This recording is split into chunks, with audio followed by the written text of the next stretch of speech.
Activez vos synapses. Activez vos synapses.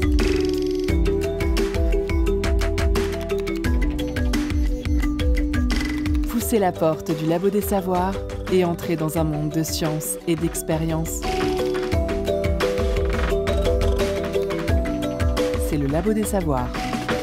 Vous les avez déjà vus, les titres de presse commençant par « Selon une étude » ou « La science dit que ». Au-delà d'être un moyen de nous faire cliquer et parfois créer un buzz, comment se construit réellement le savoir scientifique ? Car une étude seule, ça ne suffit pas. C'est l'accumulation d'études, dont les résultats pointent dans la même direction, qui permet d'acquérir un savoir solide, et c'est essentiel pour construire des consensus scientifiques robustes et indépendants du facteur chance. Mais la recherche scientifique fait face depuis quelques années à une crise, celle de la réplicabilité.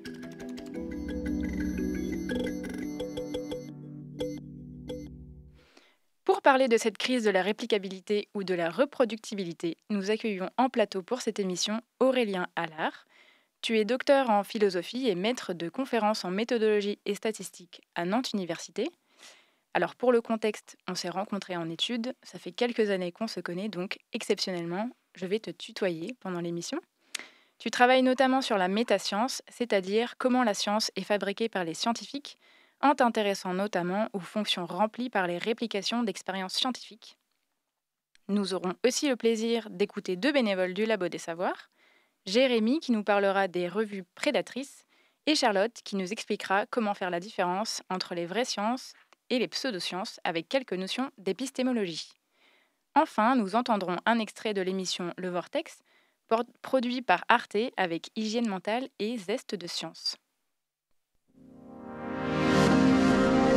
Le son des sciences au Labo des Savoirs.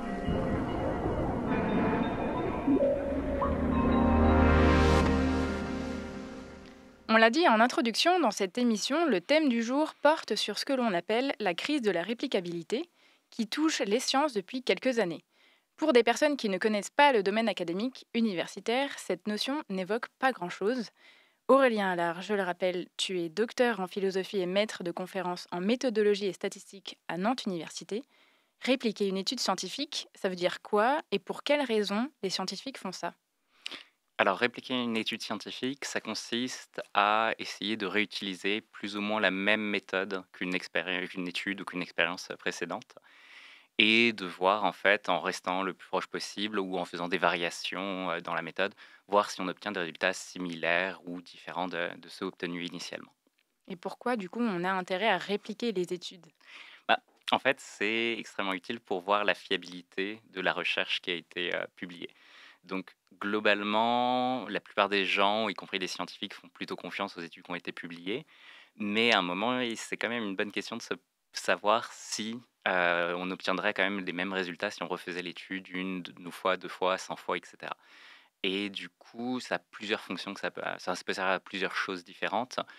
Donc, une, c'est si on s'intéresse à une question en particulier, par exemple à l'efficacité d'un médicament, une thérapie, voir si effectivement ça marche bien, cette thérapie. Bon, ça peut être aussi de se demander à quelle mesure les études sont fiables, en général, pas liées à une thérapie en particulier. Et ça peut être juste aussi un moyen aussi potentiellement de chercher à fliquer d'autres scientifiques en voyant si leurs études en particulier sont bien fiables dans ce cas-là. Mais ce dernier cas, c'est un peu plus marginal. Donc ça servirait à étudier la rigueur, en fait, des personnes, donc des scientifiques en eux-mêmes et en elles-mêmes. Oui, sachant que c'est une... Alors, la rigueur, c'est pas forcément quelque chose que j'aimerais bien utiliser dans ce cas-là, parce qu'il y a plein de raisons différentes pour lesquelles une étude peut ne pas répliquer. Ça peut être enfin, bon, il y a des cas très nets, évidemment, dans des études de psychologie faites dans différents pays, il y a des bonnes raisons pour lesquelles on va obtenir des résultats différents. Il y a des études aussi qui peuvent très bien répliquer, mais on peut considérer qu'elles n'ont pas été faites avec beaucoup de rigueur, parce qu'il y a un facteur confondant évident qui expliquerait autrement les résultats, même si ce sont des résultats qu'on arrive à reproduire plein de fois. Donc, la rigueur, c'est beaucoup plus complexe que juste est-ce que ça réplique ou pas, mais c'est une certaine idée de fiabilité des résultats. Ok, et du coup, tu mentionnais le fait qu'on réutilise les mêmes méthodes pour répliquer. Donc là, c'est encore différent que de prendre les mêmes données et de voir si on arrive aussi à trouver les mêmes résultats, c'est ça? Ouais, alors en fait, il y a une distinction que tout le monde n'utilise pas entre, reproduire des résultats et répliquer des résultats. Donc, reproduire des résultats, ça veut dire, en fait, on a récupéré les données des chercheurs originaux et on voit, en fait, si on arrive en faisant les mêmes analyses qu'eux à obtenir les mêmes résultats. Et donc ça, en fait, c'est très, très bête parce que en théorie, s'il n'y a pas eu d'erreur majeure, on doit toujours réussir à obtenir, les mêmes conclusions avec les mêmes données. Donc par contre répliquer, ça implique d'obtenir des nouvelles données, donc vraiment de refaire l'étude et dans ce cas-là, c'est beaucoup plus compliqué, il y a beaucoup plus de chances que ça échoue. Et du coup, est-ce que c'est grave si les études, elles répliquent pas? C'est quoi les conséquences pour le domaine académique? Bah, ça c'est c'est une bonne question. En fait, ça peut sembler évident que ça a des conséquences très, très, négatives parce que c'est quand même on attend de la science qu'elle produise quand même des résultats fiables sur lesquels on puisse se baser pour, faire la recherche ultérieure.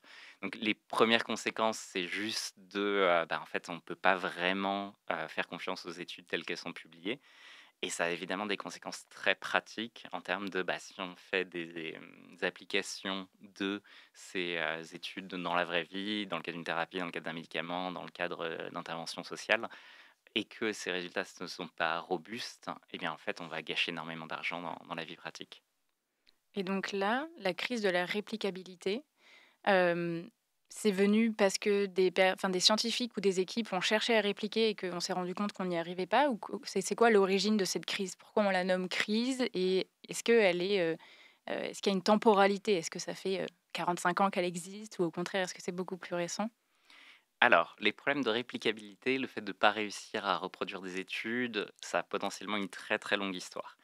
Mais le fait qu'on ait vraiment un sentiment qu'il y a une crise, quelque chose d'extrêmement problématique, c'est beaucoup plus récent. Alors ça dépend des disciplines. Souvent l'expression de crise de la réplicabilité, c'est plutôt lié à la psychologie, qui est en fait le domaine où j'ai fait le plus d'études. Et donc en fait la psychologie, il y a une apparition de la crise de la réplicabilité, enfin, dès dans les années 2011-2012.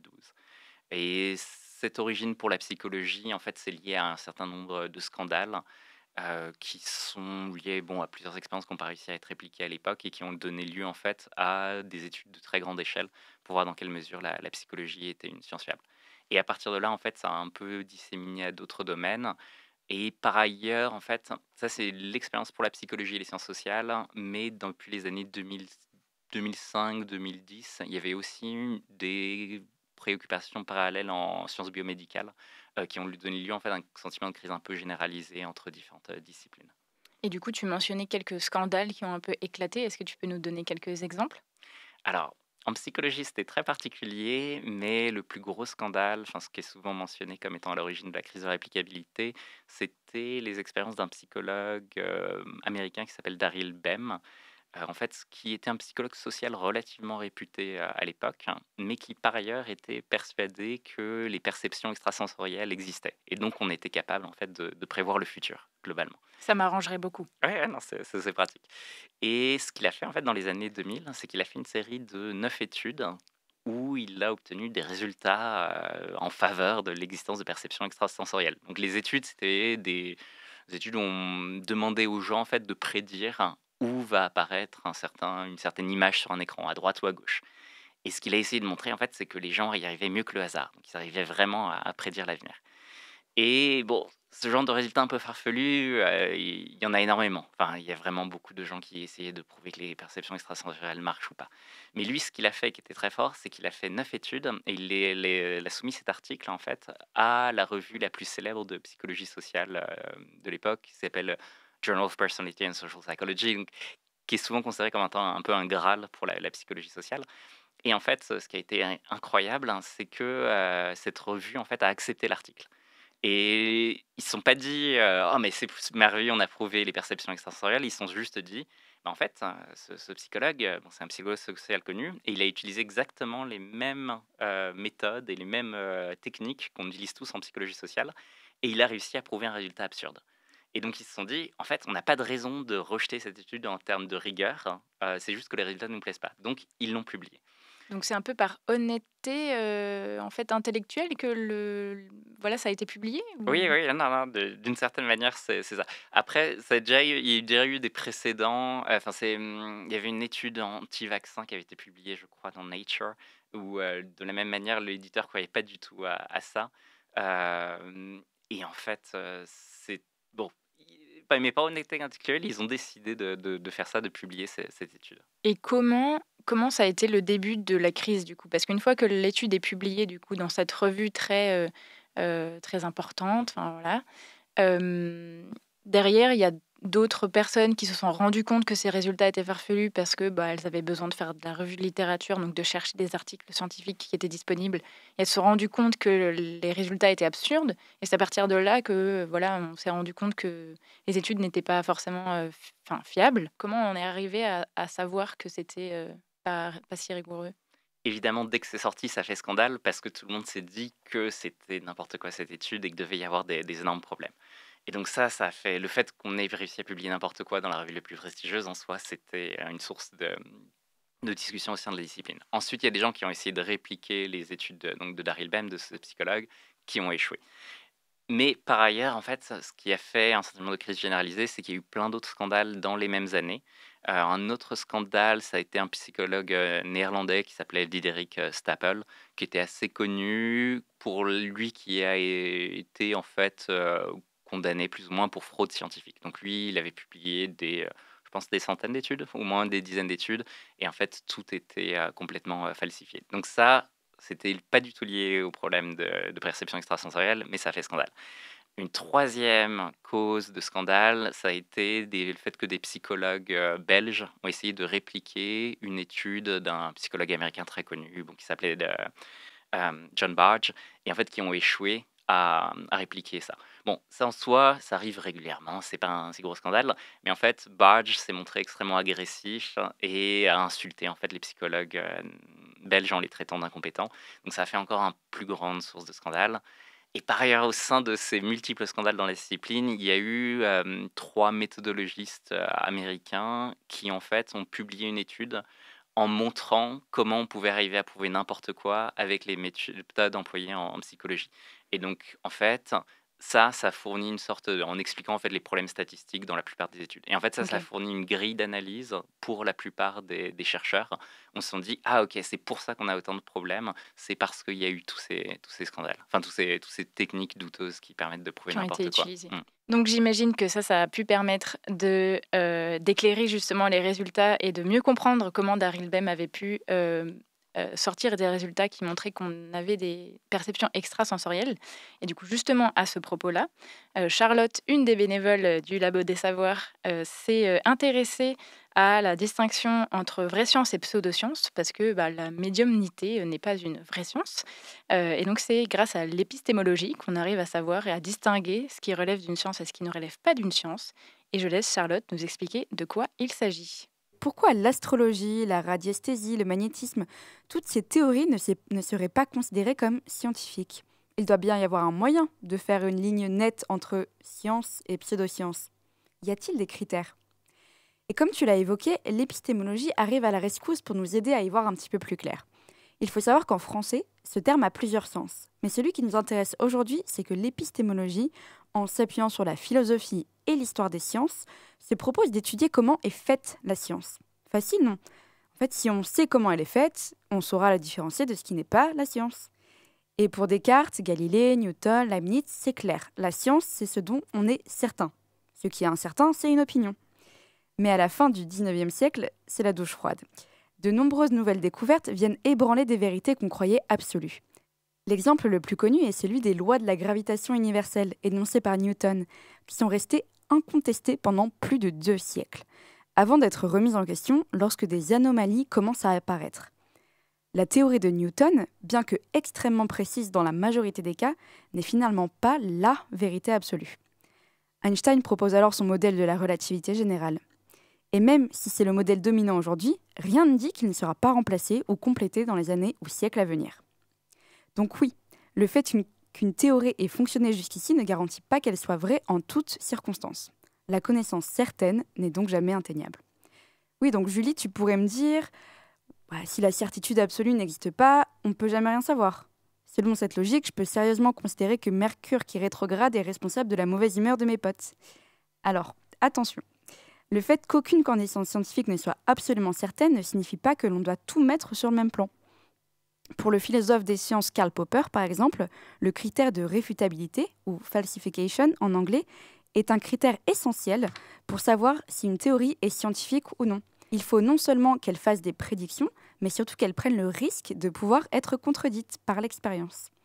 Une théorie qui s'adapte à tout n'explique en réalité rien du tout.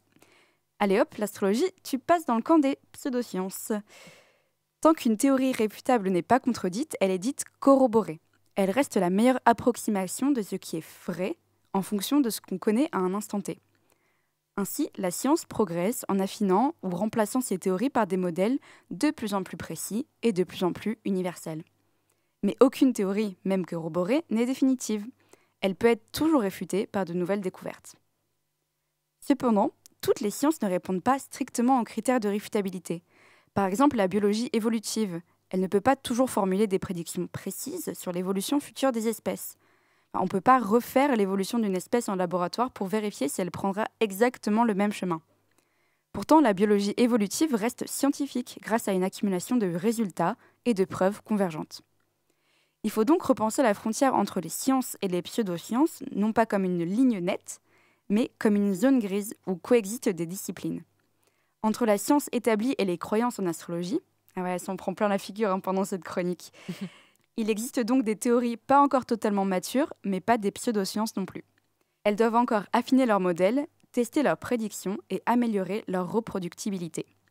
C'est précisément cette capacité d'autocorrection qui distingue la science des autres domaines. La crise de la reproductibilité, loin de légitimer les pseudosciences, illustre au contraire la force du processus scientifique. Il repose sur de constantes remises en question et une amélioration continue de ces méthodologies. Donc merci l'épistémologie. Merci Charlotte pour ce rappel très utile. Maintenant qu'on a bien compris de quoi on parle quand on évoque de la crise de la réplicabilité et qu'on a vu les différents scandales qui ont mis en lumière des travers dans la méthode scientifique, on parlera dans la deuxième partie de ces pratiques méthodologiques qui laissent à désirer. C'est juste après la pause musicale. On écoute tout de suite Roman Santarelli avec son titre Water Moon Pattern.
Le son des sciences au Labo des Savoirs.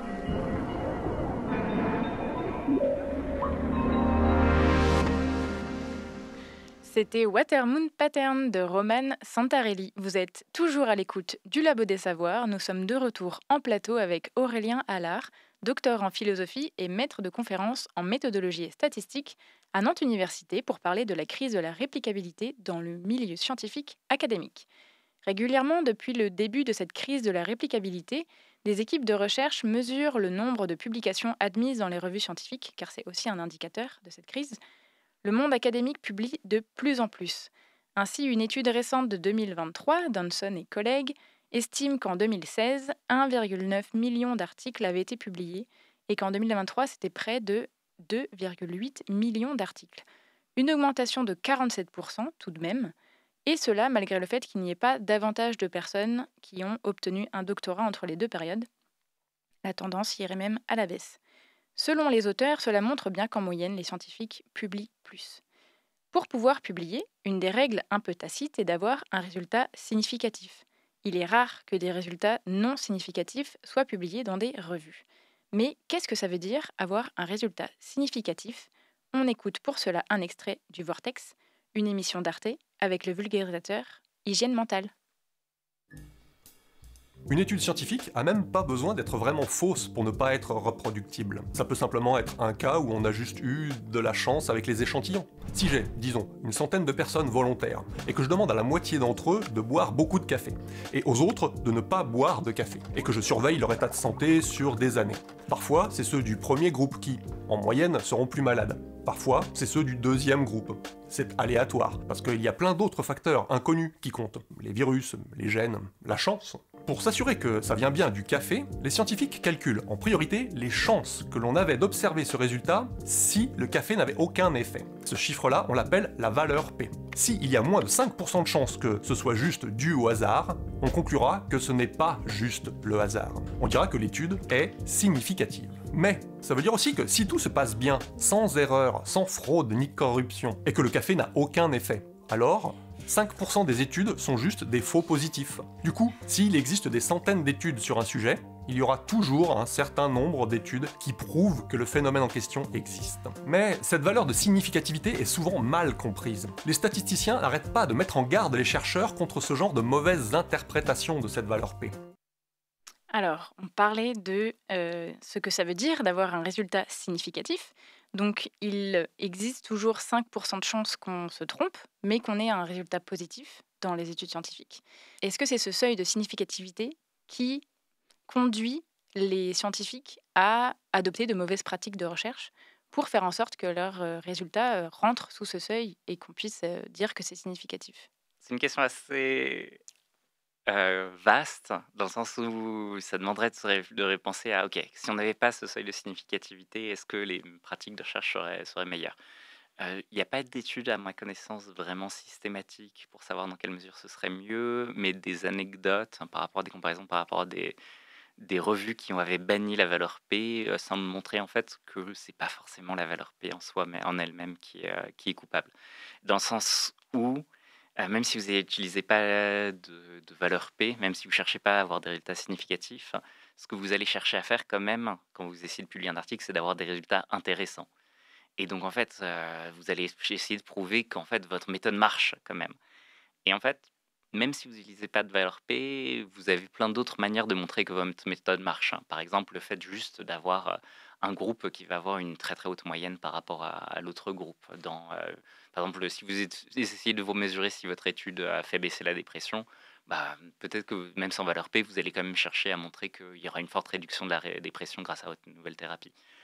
Donc, j'ai envie de dire, c'est pas tellement la valeur P, je pense qu'on vient d'entendre, qui fait qu'il y a des problèmes. Au contraire, je pense que la valeur P, c'est plus un correctif qui limite en fait les possibilités de manipulation. C'est plus le fait qu'on cherche toujours à impressionner ou bien les autres chercheurs ou à bien impressionner le public. Et c'est ça qui donne des fortes incitations à avoir les résultats les plus intéressants possibles. Et du coup, les pratiques de réplicabilité, c'est pour justement vérifier que les études publiées n'ont pas obtenu des résultats par chance, quelque part. Oui, on peut dire ça comme ça. Ouais. Oui, non, ça marche bien. Et du coup, quelles sont les mauvaises pratiques de recherche? Donc, quand on n'a pas forcément envie, voilà, quand on n'a pas forcément besoin d'avoir une valeur significative pour publier, voilà, peut-être qu'on a des résultats où la moyenne est vraiment différente. Donc, on peut se dire que les résultats n'arrivent pas par chance. Il existe quand même des pratiques un peu frauduleuses. On en a parlé dans la première partie. Quelles sont-elles? En fait, le problème, c'est que il y a pas forcément il y a des pratiques qui sont considérées comme étant clairement frauduleuses et ça, en fait, les chercheurs vont pas essayer de les faire. Par exemple, inventer des données de toutes pièces, dans la direction qui vous arrange, ça, bon, c'est considéré comme étant pas terrible en sciences. Mais après, en fait, le problème, c'est qu'il y a une énorme zone grise, de ce qu'on appelle les pratiques, douteuses de recherche. Où, en fait, dans certaines circonstances, ça peut être des pratiques qui sont des bonnes pratiques, et dans d'autres circonstances, en fait, ça peut être des pratiques vraiment extrêmement problématiques. Et c'est des pratiques problématiques si elles conduisent précisément à, du coup, exagérer fortement des résultats. Donc, une pratique, par exemple, ça peut être le fait d'éliminer des données aberrantes. Donc, des données aberrantes, c'est des participants dont on a de bonnes raisons de penser qu'ils ont, du coup, répondu n'importe quoi. Potentiellement parce qu'ils n'ont pas compris la question, potentiellement parce qu'ils cherchaient à troller, en fait. Enfin, ça arrive dans toutes les études faites sur des humains. Ça peut arriver aussi en physique. Enfin, il y a toujours des problèmes avec des données aberrantes, et ça peut être des artefacts dans la méthodologie ou des choses comme ça. Donc, en fait, enlever des données aberrantes, ça peut être très très bien en sciences, hein. Et il faut évidemment toujours se poser la question de est-ce que toutes nos données sont vraiment des bonnes données. Mais si on enlève exclusivement les données aberrantes dans le groupe qui nous arrange, de telle sorte à ce que en fait, on augmente la différence de moyenne entre nos deux groupes, dans ce cas-là, ça peut être très problématique. En fait, il faut juste le faire de façon impartiale et pas faire de façon biaisée. Une autre mauvaise pratique douteuse de recherche potentielle, c'est d'utiliser plusieurs manières de mesurer ce qu'on appelle notre variable de dépendance, donc la variable qu'on cherche à mesurer. Par exemple, on fait un test de dépression, toujours en psychologie clinique, et en fait, on a souvent plusieurs manières de mesurer la dépression. En fait, il y a plusieurs tests cliniques de dépression. Ça peut être des questionnaires mesurés par le patient lui-même, mesurés par une autre personne. Et en fait, à chaque fois, il y a plein de manières différentes de mesurer la dépression. Et ça, c'est très bien en soi. Enfin, c'est pas un problème parce qu'il y a pas un seul questionnaire qui est le questionnaire magique qui va donner toujours les bonnes réponses. Mais en fait, si vous faites passer plusieurs mesures de dépression et que vous gardez en fait uniquement la mesure de dépression qui va donner l'effet le plus beau, le plus incroyable pour votre traitement, enfin pour votre condition expérimentale, et bien dans ce cas-là, ça va être très problématique. Donc ça, c'est une autre manière, en fait, une autre pratique qui en soi n'est pas problématique, mais qui peut être assez douteuse. Une autre manière, c'est de faire avoir plusieurs conditions expérimentales. Par exemple, enfin, on teste pas mal de traitements différents, et en fait, on se concentre juste sur le traitement. Donc en fait, la vie d'un chercheur, c'est très compliqué. Il y a toujours énormément de choix à faire et de choix à faire à n'importe quelle étape de la recherche, dans le traitement des données, dans les choix des analyses statistiques, dans le choix des conditions expérimentales. Et en fait, ça, c'est très bien et c'est bien qu'il y ait un peu de flexibilité où les chercheurs puissent être un peu libres. Mais quand on exploite au maximum la flexibilité pour à chaque fois choisir le résultat qui nous arrange le plus, dans ce cas-là, ça peut produire en fait une distorsion gigantesque des résultats. Et du coup, dans certaines études, donc là, j'ai l'impression des pratiques qui sont un peu involontaires. On a l'impression de bien faire, potentiellement de justifier euh, correctement voilà, le fait d'enlever certaines données plutôt que d'autres. Mais ça, c'est selon notre propre prisme. Est-ce que, malgré ça, on peut quand même avoir de mauvaises justifications et du coup, procéder à des pratiques un peu douteuses et biaiser finalement le résultat final? C'est quelque chose qui arrive du coup dans les études qui sont publiées. Comment on sait quelle pratique est utilisée dans les études qui ne sont pas répliquées ou qui posent problème? Globalement, c'est qu'on sait qu'il y a énormément de problèmes de réplicabilité. Enfin, en psychologie, par exemple, il y a à peu près, dans un certain projet de réplication, il n'y avait que 36% des études qui répliquaient. Donc vraiment énormément avec succès. Donc vraiment énormément de problèmes. Après, pour savoir quelle est la cause exacte du fait que ces études ne répliquent pas, c'est beaucoup plus compliqué. Pour savoir exactement pourquoi, enfin, quelles sont les pratiques douteuses qui sont à l'origine de ces problèmes de réplicabilité, c'est un peu plus compliqué. Après, il y a énormément d'indices que les chercheurs ont énormément de marge de liberté et que le fait, et c'est assez plausible en fait qu'employer ces marges de liberté conduit à des problèmes de réplicabilité. Après, j'ai pas de connaissances d'études qui montrent que c'est une pratique en particulier. Je pense que c'est plus un ensemble global où les chercheurs, en fait, juste par manque de connaissances statistiques ou par manque de compréhension méthodologique, essaient plein de trucs. Et ça va conduire à des problèmes globaux. Et du coup, cette accumulation de non-réplicabilité, donc on en a un petit peu parlé, mais elle a des conséquences dans la communauté scientifique. Peut-être que ça nous fait atteindre des consensus de manière plus lente, j'imagine, si en fait il y a des études qui sont petit à petit qui sont un peu moins fiables que d'autres et qu'on doit sans cesse répliquer. Est-ce que ça vient aussi polluer à d'autres étapes? Donc, je pense notamment quand on fait des revues systématiques, quand on essaye de voir et de lire vraiment des centaines, par exemple, d'articles différents, ou même de faire des méta-analyses. Comment on peut savoir que certains articles sont fiables ou peu fiables? Est-ce qu'il y a des pratiques justement pour essayer d'avoir voilà, des espèces de synthèses d'études qui sont un peu moins polluées par des études qui ne sont pas très fiables? Alors, globalement, une chose qu'il faut toujours garder en tête, c'est le fait que quand on fait une revue systématique ou une méta-analyse, donc on essaie de combiner plein d'études ensemble pour obtenir une estimation fiable de est-ce qu'un traitement marche, par exemple. Ces collectes d'études, en fait, ça ne donne des résultats fiables que si toutes les études à la base sont non biaisées, ou que la majorité d'entre elles sont non biaisées. Faire une étude revue systématique ou une méta-analyse avec plein d'études qui sont biaisées, en fait, ça donne des résultats qui sont complètement biaisés. Et il y a il y a des littératures, donc des collections d'études en psychologie, où en fait on a pu faire la combinaison de centaines d'études et où le résultat final donné par les méta-analyses, c'était ah bah oui, il y a un effet énorme ici. Donc par exemple par rapport à ce qu'on a appelé la baisse de l'ego, donc il y a une étude classique en psychologie sociale par exemple, c'est quelque chose comme résister à la tentation, ça va conduire plus tard en fait à être complètement épuisé et à devenir beaucoup plus immoral ou avoir beaucoup plus de mal à vous contrôler. Et donc D'accord. c'est des études qui montrent que vraiment même 5 minutes de résister à la tentation, ça vous conduit à faire n'importe quoi après. Bon, ça, il y a vraiment des études, des centaines d'études qui ont montré que ça avait un impact gigantesque, mais en fait, une fois qu'on a refait ça de façon plus rigoureuse, eh bien en fait, ça marche pas du tout. Donc ça, c'est juste un exemple où on peut avoir des centaines d'études qui vont toutes dans la même direction et où les centaines d'études se trompent quand même. Après, pour repérer s'il y a des gros problèmes dans les études, il y a pas mal, enfin donc dans une méta-analyse, il y a pas mal en fait de techniques pour voir si en fait on a trop de résultats significatifs, par exemple, par rapport à ce dont on voudrait s'attendre. Par exemple, ça c'est l'idée de, c'est pas possible que ça marche à chaque fois, comme l'avait dit Hygiène Mentale, je crois, enfin, dans la Oui, tout petite à fait. capsule. C'était l'idée que bah, parfois il y a de la variabilité. Et parfois, même s'il y a un vrai effet, en fait, vous devriez avoir quand même de temps en temps des résultats qui ne sont pas significatifs.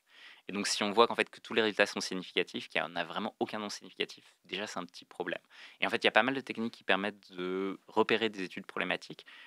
Mais globalement, le consensus scientifique, c'est que ces techniques ne marchent pas parfaitement et qu'il y a toujours énormément de problèmes. C'est très dur de rattraper après coup la littérature scientifique et de dire après coup, en fait, on va éliminer ces études-là parce qu'elles sont fortement biaisées et on va garder que les études fiables. C'est ce qu'on essaie de faire. On essaie vraiment de regarder la littérature et de garder tout ce qui est considéré comme le plus rigoureux, mais ça marche pas très très bien et c'est très dur de voir après coup ce qui a été fait de façon fiable ou non. Et surtout, j'imagine que quand on essaye d'agglomérer des centaines d'études et qu'elles pointent toutes dans la même direction et qu'il y a quasiment que des résultats significatifs, parce qu'il y a peut-être aussi un billet de publication. Et à ce propos-là, il y a un des bénévoles du Labo des Savoirs, Jérémy, souhaitait nous parler justement du système de publication des articles de recherche, parce que toutes les revues scientifiques ne se valent pas. Certaines seraient même à éviter. Donc je laisse Jérémy nous raconter tout ça. De nombreuses institutions scientifiques appellent à éviter de publier dans ces revues dites prédatrices. Prédatrices de quoi? De créatures fragiles dans cet écosystème féroce qu'est le monde de la recherche. Vous en connaissez peut-être, ces créatures que l'on se représente en blouse blanche ou à la bibliothèque. Des créatures paniquées à l'idée de ne pas passer leur thèse, ou de ne pas avoir de poste, de ne pas avoir de financement, ou de passer à côté d'une prestigieuse récompense. Bref, de scientifiques, jeunes ou plus expérimentés, dont l'évaluation passe quasi systématiquement par l'analyse de leur production d'articles. Figurez-vous qu'un parasite s'est développé dans ce biotope, la revue Prédatrice.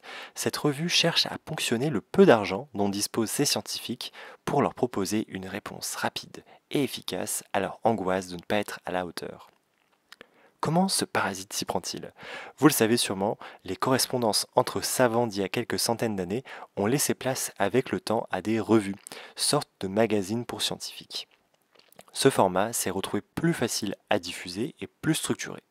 Avec le déploiement de l'informatique et autres technologies de télécommunication, les revues ont encore pu plus se développer. Le mécanisme de vérification est lui aussi toujours présent, car publier dans une revue digne de ce nom, c'est aussi tout un processus de relecture par des pairs, experts et expertes, les reviewers, dont les retours bonifient les articles et amènent à détecter un maximum d'incohérences, d'erreurs, voire de fraudes. Nos revues prédatrices se contentent d'héberger à prix d'or vos PDF d'articles sans cette fameuse relecture. En gros, vous payez pour garantir une place à votre article dans le Journal of machin chose, ce qui vous permet d'ajouter une ligne à votre CV académique sans risquer de se faire retoquer par le processus de relecture. Est-ce si simple? De moins en moins. La supercherie de nos chères revues parasites évolue avec la conscience de l'existence de ces pratiques. De nombreuses revues tentent de dissimuler leur réel objectif, donc à savoir extorquer de l'argent, derrière des comités éditoriaux plus ou moins fantomatiques ou encore des processus de relecture superficiels. C'est pour cela qu'il est difficile d'en faire l'inventaire, ce qui n'a pas empêché la section de sciences médicales du Conseil national des universités d'identifier les bonnes revues au travers d'une liste blanche mise à jour chaque trimestre. Donner des critères d'exclusion des revues prédatrices n'est pas non plus très simple. L'Office français pour l'intégrité scientifique, l'Office, propose la liste suivante. Examen par les pairs inexistants, mimétisme d'autres revues ou sites web, faux comité de rédaction, facteurs d'impact alternatifs ou factices, mensonges sur les membres des maisons d'édition, dissimulation des coûts de production, opérations potentiellement illégales. Cocher 2 ou 3 de ces cases pose déjà sérieusement question. Alors malheureusement, il n'y a pas de vaccin contre ces revues parasites, mais bien une démarche à suivre avant chaque publication, examiner l'activité d'une revue et en savoir plus sur ce qui la représente ou l'anime. 2 ressources peuvent aider les académiques en ce sens. L'initiative internationale Think Check Submit, qui propose une liste de questions à se poser avant de publier, ou le Compass to Publish de l'Université de Liège, qui aide à diagnostiquer le degré de fiabilité d'une revue. Alors contrairement à la métaphore filée tout au long de cette chronique, ce sujet n'est pas à prendre sous l'angle naturaliste, mais bien politique. Vous y retrouverez toutes vos marottes favorites. L'individualisme du monde de la recherche, la quête absurde de profit des entités capitalistes, la privatisation des résultats scientifiques majoritairement soutenus par des financements publics, et les mécaniques de domination dans les institutions scientifiques. Ces revues prédatrices ont ainsi pu trouver un milieu nourrissant pour détourner une partie des moyens censés soutenir la recherche, et tant que les règles ne changeront pas, ce sera difficile de s'en débarrasser pour de bon. Alors loin de moi après l'idée de louer le fonctionnement des revues plus vertueuses. Il s'agit simplement d'une autre arnaque, altérant un peu moins la crédibilité de la science qui est diffusée. Quoique, quel est le sujet de l'émission déjà ? Merci Jérémy pour cette super chronique. On en sait un peu mieux sur le système de publication des articles de recherche. Et juste avant cette chronique, on parlait des articles rétractés. Donc, il y a une étude en 2023 qui s'est intéressée justement à ce sujet. Donc, il y a à peu près 5% des articles qui ont été rétractés entre la période de 2012 et 2021. Et tu disais, Aurélien, que c'était un peu difficile justement de revenir sur ce qui avait été publié. C'est comment on rétracte un article? Est-ce que, je ne sais pas, sur le site de l'éditeur, il y a un gros tampon rouge avec marqué rétracté, ne pas utiliser? Et c'est quoi les impacts du fait que ça a peut-être déjà été cité dans dans d'autres articles? Alors, ce qu'il faut savoir, c'est que les articles rétractés, ça arrive très très rarement dans les bonnes revues scientifiques. Donc à l'heure actuelle, en fait, il y a énormément de rétractions, mais c'est quasiment que dans les revues prédatrices, qui sont des revues globalement que assez peu de monde lit. Par contre, les problèmes de réplicabilité, en fait, c'est toujours fait penser par rapport aux bonnes revues scientifiques. Bon, après, il n'y a pas de doute que c'est encore pire dans les revues prédatrices, mais de toute façon, personne les lit, donc c'est peut-être un peu moins un problème par rapport à ça. Mais si on se concentre sur les bonnes revues scientifiques, en fait, c'est que ça arrive quasiment jamais qu'un article est retiré de la littérature. Alors, qu'est-ce qui se passe? Oui, effectivement, comme tu le disais juste avant, il y a un bandeau rouge, il y a une indication sur le site de l'éditeur, cet article a été rétracté. Après, en fait, c'est un processus qui est très, très compliqué. Il faut vraiment qu'il y ait un assez fort accord de la part de l'éditeur, potentiellement aussi des auteurs originels de l'étude, pour que l'article soit rétracté. La plupart du temps, en fait, ça arrive que s'il y a vraiment des preuves très, très nettes de fraude scientifique. Dans la plupart des cas, en fait, il n'y a pas de rétraction, même si une étude n'a pas été répliquée de façon ultérieure. Ce qui n'est pas forcément un gros problème, en fait. En fait, le fait d'avoir un article rétracté dans la littérature, c'est souvent vu comme étant un signe qu'il y a eu vraiment un gros problème dans l'article original. Or, bon, ne pas répliquer, c'est un truc beaucoup plus courant, et du coup, c'est pas quelque chose pour lequel on fait une rétraction la plupart du temps. Et donc justement, pour corriger ces mauvaises pratiques, de nombreuses initiatives ont vu le jour dans la recherche académique, comme la création de projets de réplicabilité, on en a parlé un petit peu au début de l'émission, de grande envergure, ou encore des révisions dans la manière de faire la recherche et de publier. On en parle juste après la pause musicale. On écoute toujours Romane Santarelli avec son titre Atlas.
La science dans tous ses états, au Labo des Savoirs.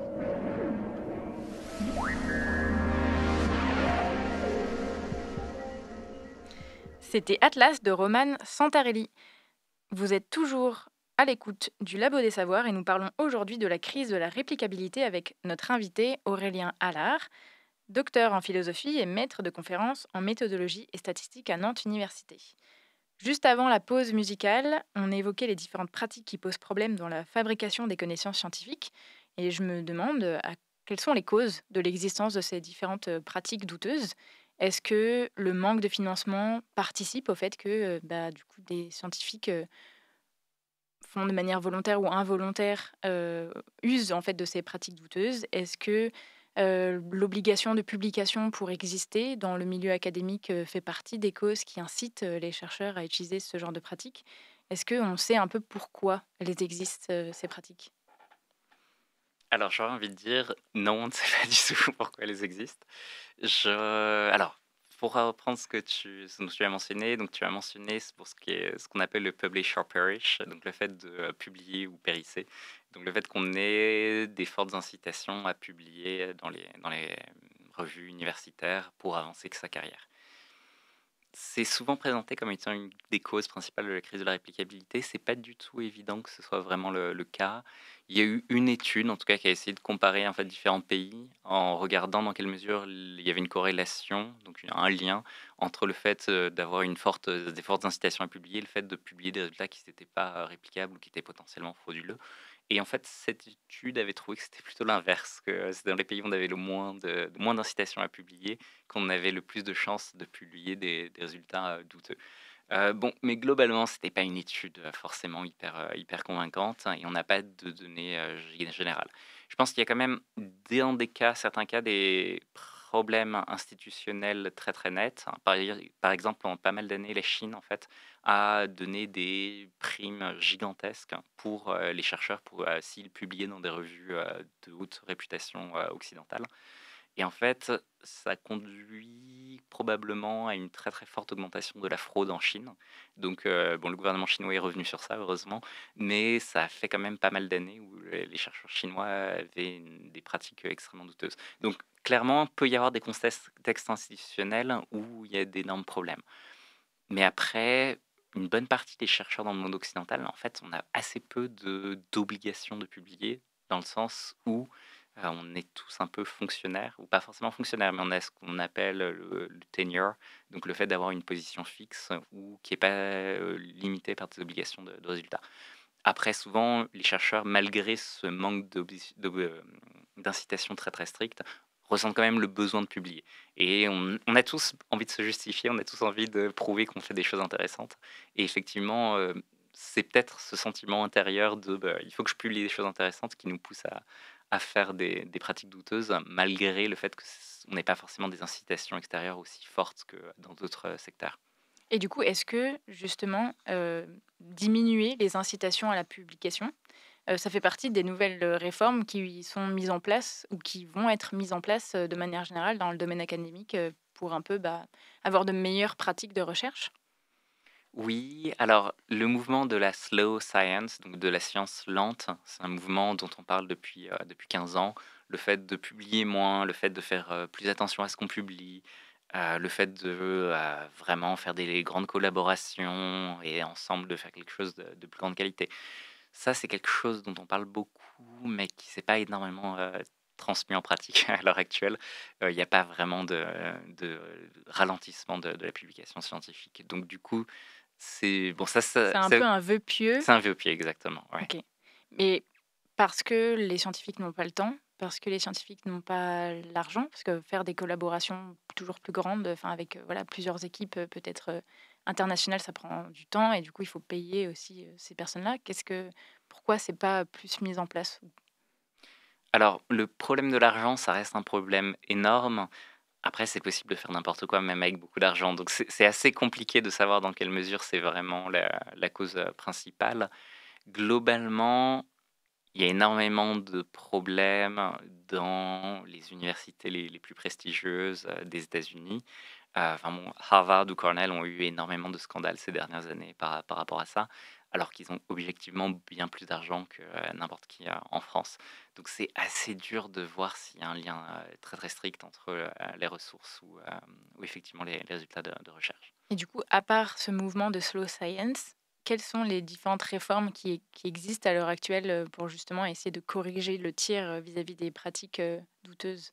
Alors, le slow science, ça c'est quelque chose effectivement qui n'a pas eu énormément de succès, mais il y a eu plein d'autres mouvements de réforme des pratiques en sciences sociales et sciences biomédicales bien sûr, qui ont eu énormément de succès et qui ont vraiment changé le visage des pratiques scientifiques. Alors, avant la crise de la réplicabilité, les médecins par exemple, enfin les chercheurs en sciences médicales avaient déjà lancé un projet de réforme de l'enregistrement des essais cliniques, donc en fait qui obligeait les chercheurs à mettre en ligne une version figée de leur protocole de recherche. Donc avant de tester l'efficacité d'un nouveau médicament, les médecins doivent dire: «OK, bon, bah, on va recruter tel, nombre de participants dans le groupe, avec les médicaments, donc tel groupe dans le groupe contrôle ou placebo. On va faire telles analyses scientifiques» et cetera. De sorte, en fait, de se figer, de se lier les mains, pour, être sûr, en fait, qu'il n'y aura pas de manipulation des données, après. Donc ça, c'est quelque chose que la médecine a mis en place progressivement, mais surtout à partir des années, 2005. Est-ce qu'il y a d'autres gens, du coup, enfin d'autres scientifiques qui regardent justement cet enregistrement avant de faire l'expérience pour justement donner leur avis et voir si, enfin, améliorer en fait la rigueur de la méthode, ou c'est juste, voilà, l'équipe publie ça et elle a les mains liées en termes d'analyse statistique, elle peut pas juste faire autrement. Alors, globalement, en général, personne ne regarde ça. C'est un des gros problèmes, en fait. Donc ça, cet enregistrement, ou pré-enregistrement, c'est quelque chose qui vient de la médecine, qui est devenu très courant en psychologie, un petit peu courant en sciences politiques et en économie, donc qui c'est globalement, enfin, tout le monde admire la médecine en général, donc tout le monde cherche à copier les pratiques de la médecine, mais du coup, ça c'est assez fortement répandu. Après, en pratique, effectivement, assez peu de gens regardent ça. Un des domaines où les gens regardent vraiment ça avec beaucoup d'attention, c'est dans le cas de la mise en place des médicaments. Donc, si on veut mettre sur le marché un nouveau médicament, on doit demander aux autorités sanitaires si on a le droit de le faire. Et en fait, on soumet toutes nos données, et on soumet un certain nombre d'articles qui sont la base pour la mise en marché du médicament. Et en fait, les autorités sanitaires vérifient ça de près. Donc, ça, c'est un domaine en fait où il y a tellement de conséquences pratiques qu'il y a une vraie vérification de la rigueur des essais cliniques pour la mise en marché des médicaments. Donc ça, c'est vraiment un modèle, c'est vraiment quelque chose d'assez extraordinaire. Dans la plupart des domaines scientifiques, enfin en économie, en psychologie, en sciences politiques, très peu de gens vérifient les préenregistrements et du coup, en fait, ça n'a pas forcément énormément d'impact en pratique. Mais c'est quelque chose qu'on a mis en place dans l'idée d'augmenter la fiabilité des résultats. Et du coup, on parlait tout au long de l'émission d'études, de cohortes en fait très grandes, de projets de réplication. Est-ce qu'il y a encore à l'heure actuelle des grands projets de réplication, voilà, en psychologie clinique ou autre? Alors, globalement, il y a eu une petite augmentation des réplications probablement au cours des années. Ça reste extrêmement marginal. Cependant, chaque année, il y a globalement des projets de réplication qui sont publiés. À l'heure actuelle, par exemple, il y a un projet de réplication qui est en train d'être fini, qui s'appelle le SCORE Project, où ils ont tenté de répliquer des centaines d'expériences en sciences humaines et sociales au cours des dernières années. Donc ça reste un mouvement qui est vivant. Après, pour n'importe quel scientifique, la probabilité d'avoir ces études répliquées, en fait, enfin d'avoir d'autres scientifiques qui tentent de refaire vos résultats, ça reste infinitésimal. Enfin, ça reste vraiment très très rare. On continue de pratiquer extrêmement peu de réplication en sciences. Mais après cette émission, on peut se dire que si les articles scientifiques ne sont pas fiables, ben, rien ne l'est. C'est un peu désespérant. Donc pour conclure, est-ce que tu peux nous rassurer un petit peu? Est-ce qu'on peut faire confiance malgré tout à la recherche scientifique? Alors, je ne sais pas si c'est mon rôle en particulier de rassurer, dans le sens où je pense qu'il y a vraiment des très gros problèmes dans la plupart des études publiées. Mais le truc, c'est qu'on n'a pas vraiment d'alternative. Et au fil des années, la science a accumulé quand même un nombre assez incroyable de résultats fiables qui ont effectivement contribué à changer la condition du jour au lendemain. Donc ça, c'est quand même d'un point de vue miraculeux. Une autre manière d'être assuré, c'est que dans les domaines où il y a les conséquences pratiques les plus nettes, je pense notamment aux vaccins, aux médicaments, là, les pratiques de vérification sont en fait d'un niveau sans commune mesure avec la plupart des projets de rigueur dans les sciences sociales. Donc, dans ce qui nous touche le plus en particulier, c'est quand même d'un niveau de fiabilité beaucoup plus importante. Donc ça, déjà, c'est quelque chose d'extrêmement rassurant. Et quand même, l'avantage des 10 dernières années, c'est que ça nous a fait prendre conscience qu'il y avait un énorme problème et il y a quand même eu une ribambelle d'initiatives pour améliorer les choses. Je ne suis pas convaincu qu'elles aient encore eu un impact énorme pour la psychologie ou pour l'économie ou pour les sciences politiques, mais au moins il y a cette volonté de réforme et j'espère que ça va continuer à augmenter dans les prochaines années.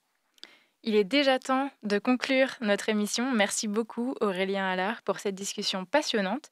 J'espère, chers auditeurs et auditrices, que vous saurez mieux comment fonctionne la recherche et la science après cette émission.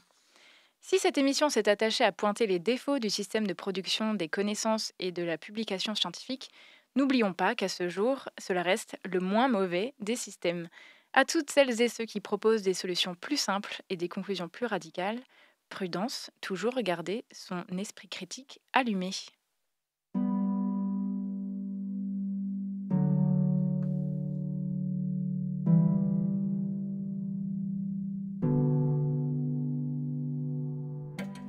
Merci à Aurélien Allard, docteur en philosophie et maître de conférences en méthodologie et statistique à Nantes Université. Merci également à Jérémy et Charlotte pour leur chronique. Une émission préparée par Julie et Merlin et réalisée par Sophie Potvin, que vous pouvez écouter sur vos applications de podcast. Retrouvez-nous sur labodesavoirs.fr ou sur nos réseaux sociaux et on vous dit à la semaine prochaine pour une nouvelle émission.